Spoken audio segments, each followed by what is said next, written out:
This is KGW News at noon. And we want to say good Thursday afternoon to you. You are looking live at one of Portland's most popular summer attractions. Those white tents are for the Oregon Brewers Festival, which opened right now, actually, as I speak, at noon, straight up at Waterfront Park. This is a big deal, attracting tens of thousands of beer lovers every year. So Brewfest runs today through Saturday. And Rod, what a week for anything outside. You're forecasting nothing but heat. Yeah, but you know what? There is some good news. Yesterday surprised at least me as a forecaster when it only hit 96 at the airport, and we were only mid-90s in downtown, not the 100-degree temperature that we had feared after being 102 earlier in the week. And so far today is running at a similar pace. 83 at noon is actually 1 degree warmer than yesterday. So you would start thinking, okay, we're 96, 97 later today, but probably not getting up to 100. So I hope that makes you feel a little bit better. Here are my numbers. 97 to 4 p.m., thinking 98 at the hottest for Portland will be the high this afternoon. Still 89 at 8 o'clock. And if you like to put things off for the evening, it was still 82 degrees shortly before 11 o'clock yesterday in the evening. So keep that in mind. And real quick, Brenda, just the reminder that these pink magenta areas, those are still the excessive heat warnings posted through Saturday from the National Weather Service, including Vancouver, Portland, and Salem. Air quality advisory still up. And there are some spots that have moderate air quality this hour, but most spots are looking pretty good. We'll show you those numbers coming up in just a bit. We'll see you then. Thank you, Rod. We checked in with area cooling centers and found right now the 4 in Multnomah County are about half full. 130 people stayed there on Tuesday, but community leaders expect to expand capacity to almost 300.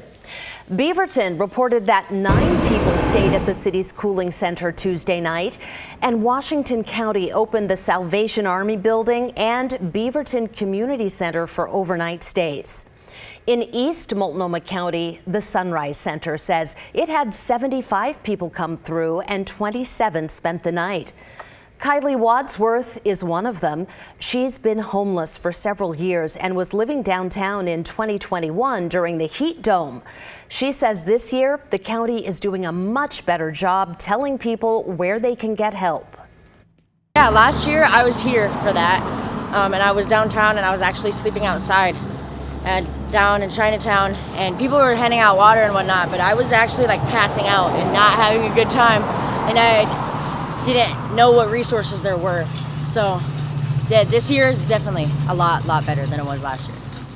If you don't have air conditioning and need a place to cool down, KGW.com has a full list of local cooling centers. Just text the word HEAT to 503-226-5088 and we'll send you a link. You can also find cooling centers and transportation to get there by calling 211. Well, the community really came through for 3 women in Newburgh struggling with the heat.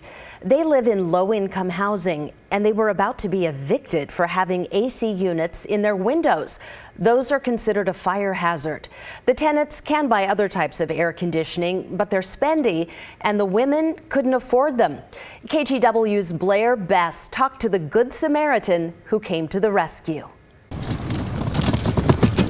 Beating the heat. Where would you want to just bring him in here? Yes, please. Okay, we have 2 more in the van. One kind gesture at a time. Thank you so much. Lord bless you. Bless you. Portable AC units paid for and delivered for free. Thank you so much. You just have no idea how much this has impacted our community here. Thank you. We're just all uplifted. Yeah. It's done amazing things, not just cooling our house, but warming our hearts. Awesome. It's a good day. It's a miracle day. The man behind this miracle day is Kim Stark, who after seeing our story of these women facing eviction over AC units in their windows, decided to step up and donate. I felt very bad for them and I wanted to help them. He spent $1,500 on 3 portable AC units, the kind the Housing Authority allows. I'll share what I have with people, you know.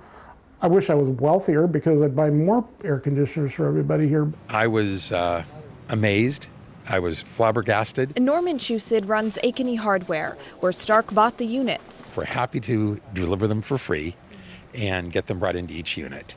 And so that's what we did today. This is my new air conditioner that I get to put in today. I'm so excited. Nikki Sherman will finally sleep well tonight after weeks of suffering without AC. I won't get migraines because I'll be cool. I won't get as many. My legs and feet swell when it's hot, and so I won't have to deal with that as much. This just took such a big load of stress off our shoulders because we've been so worried about losing our housing. A tenant's right to having AC has been a hot topic for state lawmakers. They took action back in March, passing a bill allowing tenants the right to install AC in their apartments. But as Representative Pam Marsh, who chairs the Environment and Natural Resources Committee, points out, it's laced with restrictions and still needs work. Conditions on the ground are changing in a way that we have to make sure Oregonians are safe. After last year and the people dying from the heat, they need air conditioning. Blair Best, KGW News. Portland leaders say police here are responding to an unprecedented level of violence. Just last night, a call led to an officer shooting and killing a man in Southeast. That's the third police shooting this week. Here's what we know about that latest one. There was a disturbance just after 8 p.m. at 126th and Burnside in the Hazelwood neighborhood. Officers say a man was in somebody's front yard firing a gun. Dispatchers answering 911 calls heard the shots in the background. PPB asked for backup and the focused intervention team showed up. It was an officer from FIT who fatally shot the suspect.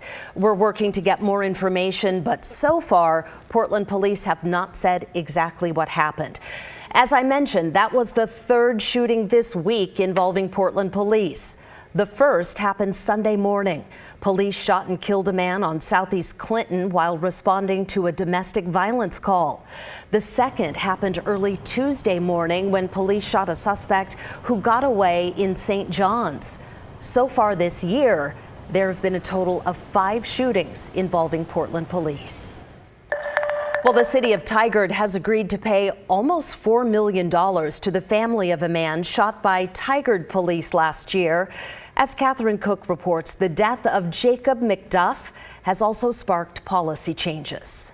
We came to the conclusion that this killing wasn't justified, and we believe the terms of the settlement bear that out. Attorney Scott Levin is pleased with the $3.8 million settlement his client, Maria Mcduff, is getting from the city of Tigard.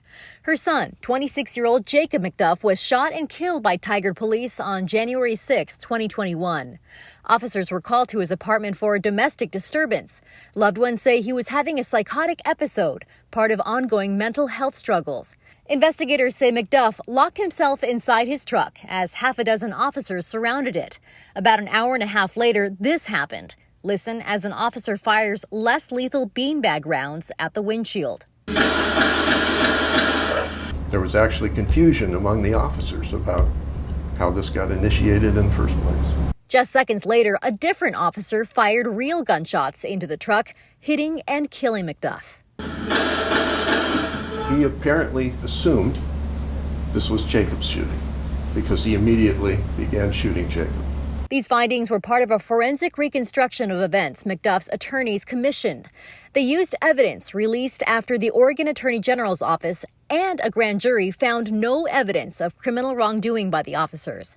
Initial police reports suggested Mcduff had reached for a knife while in his truck, but attorneys for the family say physical evidence did not support that. And they had other concerns. We never got an explanation for the impatience of these officers. And because this case was indefensible, it settled. And hopefully, the city of Tigard will take this opportunity to learn from this tragic mistake. As part of the settlement, the city of Tigard agreed to an independent audit of the officers' conduct, which will be made public. Also, the Tigard Police Department is making several policy changes, including implementing body cameras and increasing police training.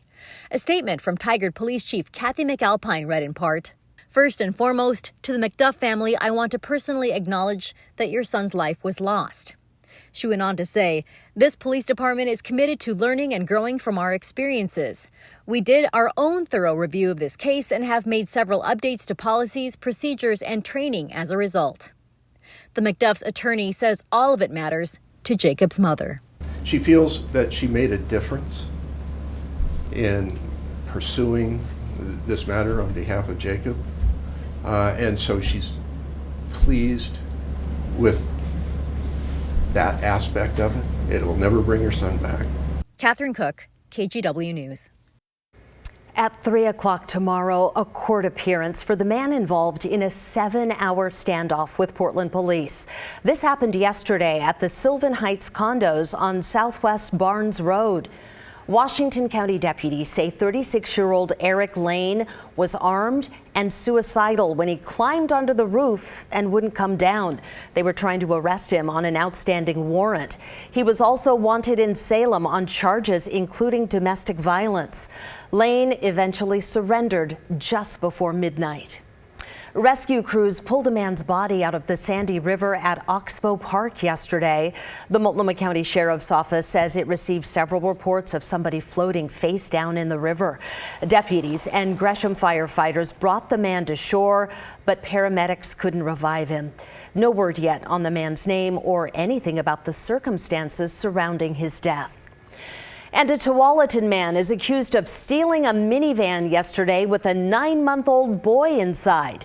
The child is safe this noon, and 24-year-old Marcus Paul is facing kidnapping charges. Tualatin police say the baby's father left the child in the minivan with the engine running while he went into a business.